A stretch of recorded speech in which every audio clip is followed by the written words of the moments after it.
again. It's a redskin.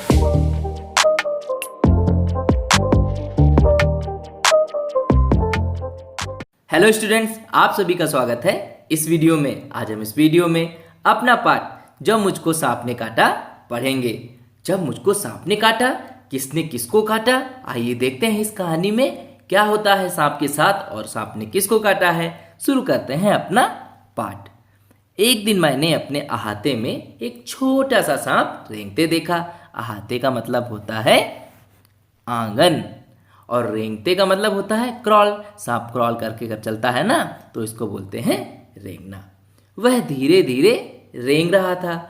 मुझको देखते ही वह भागा और वहीं पर पड़े हुए नारियल के एक खोल में घुसकर छिप गया। मैंने पत्थर का एक टुकड़ा उठाया और उससे नारियल के खोल का मुंह बंद कर दिया। उसे लेकर मैं नानी के पास दौड़ गया। आप चित्र में देख सकते हैं, यह है नानी और यह है वो छोटा सा बच्चा और उसके हाथ में क्या है, नारियल का खोल है जिसे उसने किससे बंद कर रखा है, पत्थर के एक टुकड़े से बंद कर रखा है। और नारियल के अंदर क्या है, नारियल के अंदर है एक छोटा सा सांप। मैंने कहा, नानी देखो मैंने सांप पकड़ा है। नानी चीख उठी, सांप? वह इतना घबरा गई कि लगी जोर जोर से चीखने पुकारने। नाना ने सुना तो अंदर दौड़े आए। अब उन्हें पता चला कि नारियल के खोल के अंदर सांप है, तो उन्होंने मेरे हाथ से उसे छीनकर दूर फेंक दिया। नन्ना साहब बाहर निकल आया और रेंगता हुआ पास की झाड़ी में गायब हो गया। नाना ने क्या किया, नाना फटाफट बाहर आए दौड़कर नानी की आवाज़ सुनकर और फटाफट नारियल का खोल उसके हाथ से छीना और दूर फेंक दिया। अब आगे क्या होता है, नाना ने मुझसे कहा, खबरदार फिर कभी सांप के पास मत जाना, सांप बहुत खतरनाक होता है। नाना ने कहा, सांप के पास मत जाना। सांप कैसा जानवर होता है, सांप खतरनाक जानवर होता है। आपको भी सांप से दूर रहना चाहिए। अब बढ़ते हैं आगे। उसी दिन शाम को मैं एक बर्र को पकड़ने की कोशिश कर रहा था। किसको पकड़ने की कोशिश, बर्र को पकड़ने की कोशिश। बर्र का अर्थ होता है ततैया। आप चित्र में देख पा रहे होंगे कि किसे हम बर्र कहते हैं। अब बढ़ते हैं आगे। बड़ी जोर से दर्द उठा। मुझे दर्द से कराहते देखकर, कैसे देखकर, कराहते। अब ये कराहना क्या होता है, जब आपको दर्द होता है तब आप एक अलग तरीके की आवाज़ निकालते हैं, दर्द भरी आवाज़ निकालते हैं, तो उसे हम क्या कहते हैं, कराहना। क्या बोलते हैं, कराहना। अब क्या होगा, नानी ने सोचा कि मुझे सांप ने काट लिया है। मैंने दौड़कर नानी को उंगली दिखाई। उसने क्या किया, दौड़कर नानी को उंगली दिखाई। उन्होंने जल्दी से नाना को पुकारा। नाना तुरंत दौड़े आए और मेरी उंगली को देखा। जहां बर्र ने काटा था वहां नीला निशान पड़ गया था। जहां बर्र ने काटा था वहां कैसा निशान पड़ गया था, नीला निशान पड़ गया था। वह चट मुझे गोद में उठाकर बाहर भागे।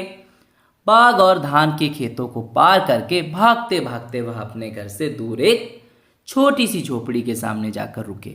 वहां पहुंचते ही उन्होंने आवाज लगाई। उन्होंने क्या किया, आवाज लगाई। आप चित्र में देख सकते हैं कि किस तरीके से नाना ने उस बच्चे को गोद में उठाया है और घर के बाहर भाग निकले हैं। वो बहुत जोर से वो भागे हैं। उन्होंने क्या क्या किया है, उन्होंने सबसे पहले बाग पार किया, फिर धान के खेतों को पार किया, फिर उसके बाद जाकर वह एक छोटी सी झोपड़ी के सामने रुक गए। अब देखते हैं आगे क्या होता है। एक बूढ़ा आदमी बाहर निकला। वह सांप के काटने का मंत्र जानता था। नाना ने उससे कहा, इस बच्चे को सांप ने काट लिया है, इसकी झाड़ फूंक कर दो। अब ये झाड़ फूंक क्या होता है, अब मैं आपको बताऊंगा कि झाड़ फूंक क्या होता है। गांव में या जहाँ पर बहुत कम लोग रहते हैं वहाँ पर कुछ बूढ़े आदमी होते हैं या पुजारी होते हैं जो मंत्र जानते हैं। क्या जानते हैं, मंत्र जाना करते हैं। वो क्या करते हैं, जब किसी को बीमारी हो जाती है या तो उसको अपने पास बुलाते हैं या लोग खुद ब खुद उनके पास आते हैं, कहते हैं कि मेरे बच्चे का इलाज कर दो। तब वह बूढ़ा आदमी क्या करता है, मंत्र पढ़ता है और कुछ इधर उधर करता है, उसे ही हम क्या कहते हैं, झाड़ फूंक करना कहते हैं। आइए देखते हैं, इस कहानी में आपको पता चल जाएगा कि झाड़ फूंक करना किसे कहते हैं। बूढ़ा मुझे झोपड़ी में ले गया। कहाँ ले गया? झोपड़ी में ले गया। उसने मेरी उंगली देखी और बोला, चुपचाप बैठो, हिलना डुलना मत। फिर पीतल के बर्तन में पानी लाया और मेरे सामने बैठकर मंत्र पढ़ने लगा। उसने क्या किया? एक पीतल के बर्तन में पानी लाया। पीतल के बर्तन क्या होते हैं आप चित्र में देखिए। इस तरीके के बर्तनों को हम क्या कहते हैं? पीतल के बर्तन कहते हैं। उसमें वो क्या लेके आया? पानी लेके आया और मेरे सामने बैठकर मंत्र पढ़ने लगा। मैं चाहता तो बहुत था कि उस बूढ़े को बता दूं कि मुझे सांप ने नहीं बर्र ने काटा है। वह क्या चाहता था? कि उस बूढ़े को बता दे कि मुझे सांप ने नहीं बर्र ने काटा है। पर मेरे नाना मुझे कसकर पकड़े रहे और मुझे बोलने ही नहीं दिया। जैसे ही मैं कुछ कहने को मुंह खोलता, वह डांट कर कहते, चुप। डर के मारे मैं चुप हो जाता। हमारे पीछे पीछे हमारी नानी भी कई लोगों के साथ वहां आ पहुंची। सब लोग उदास खड़े देखते रहे। आप चित्र में देख सकते हैं कि किस प्रकार से नानी वहां पर कुछ और लोगों के साथ आ गई हैं और वह किस तरीके से उदास खड़े हैं। और आप देख रहे हैं कि एक बूढ़ा आदमी बैठा है जिसके सामने एक पीतल का बर्तन रखा हुआ है। वह कुछ मंत्र जैसे चीजें पढ़ रहा है और इस बच्चे को नाना जी ने कसकर पकड़ रखा है। अब बढ़ते हैं आगे, देखते हैं आगे क्या होता है।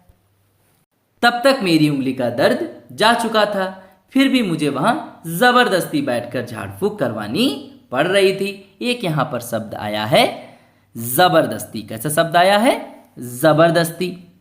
अब आपको ध्यान रखना है, यह नुक्ता वाला शब्द है, इसलिए आपको उसे कैसे बोलना है? जबरदस्ती। जबरदस्ती का अर्थ होता है जब आपको कोई चीज बिना मन के करने पड़े। आपको मन तो ना हो उस चीज का करने का, लेकिन आपको करना पड़े। कुछ मिनट बाद बूढ़ा आदमी उठा। उसने उसी बर्तन के पानी से मेरी उंगली धोई और मुझे पिलाया भी। बर्तन में पानी था, उससे उसने उस बच्चे की उंगली को धुल दिया और कहा कि तुम इस पानी को पी लो। उसने मुझे बोलने से मना कर दिया ताकि दवा का पूरा असर हो। फिर वह नाना से बोला, अब बच्चा खतरे से बाहर है। अच्छा हुआ आप समय रहते मेरे पास ले आए। यह सेंटेंस या ये पूरा वाक्य आपने कहीं ना कहीं और भी सुना होगा। आपको कमेंट बॉक्स में बताना है कि आपने इस सेंटेंस को किसे कहते सुना है। अब बच्चा खतरे से बाहर है, अच्छा हुआ आप समय रहते मेरे पास ले आए। बड़े जहरीले सांप ने काटा था। बूढ़ा आदमी बोलता है, बड़े जहरीले सांप ने काटा था। सब लोगों ने बूढ़े को उसके अद्भुत इलाज के लिए बहुत बहुत धन्यवाद दिया। अद्भुत का मतलब अनोखा, एक अलग तरीके का ट्रीटमेंट किया ना उसे। इसी ट्रीटमेंट को तो कहते हैं हम झाड़ फूक। और सभी लोगों ने क्या किया? उसे बहुत बहुत धन्यवाद दिया। धन्यवाद का मतलब उसको थैंक यू कहा। घर लौटने के बाद नाना ने उसके लिए बहुत सी चीजें भेंट में भेजी। भेंट का मतलब उसको बहुत ढेर सारे गिफ्ट भेजे। ठीक है, इस कहानी को लिखा है शंकर ने। इस कहानी से हमें क्या शिक्षा मिलती है? कि हमें इन झाड़ फूक करने वालों के चक्कर में नहीं पड़ना चाहिए। अगर हमें सांप काटता है या बर्र काटता है, अगर हमको दर्द होता है तो हम किसके पास जाएंगे? हम जाएंगे डॉक्टर के पास। हम किसी ऐसे बूढ़े आदमी या पुजारी के पास नहीं जाएंगे जो मंत्र से इलाज करता है। आपने देखा ना कि उस बच्चे को किसने काटा था?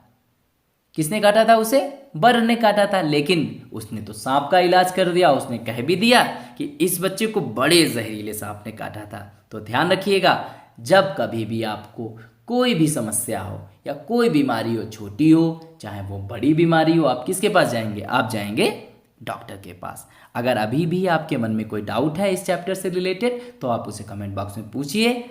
आज के लिए इतना ही। Bye bye students.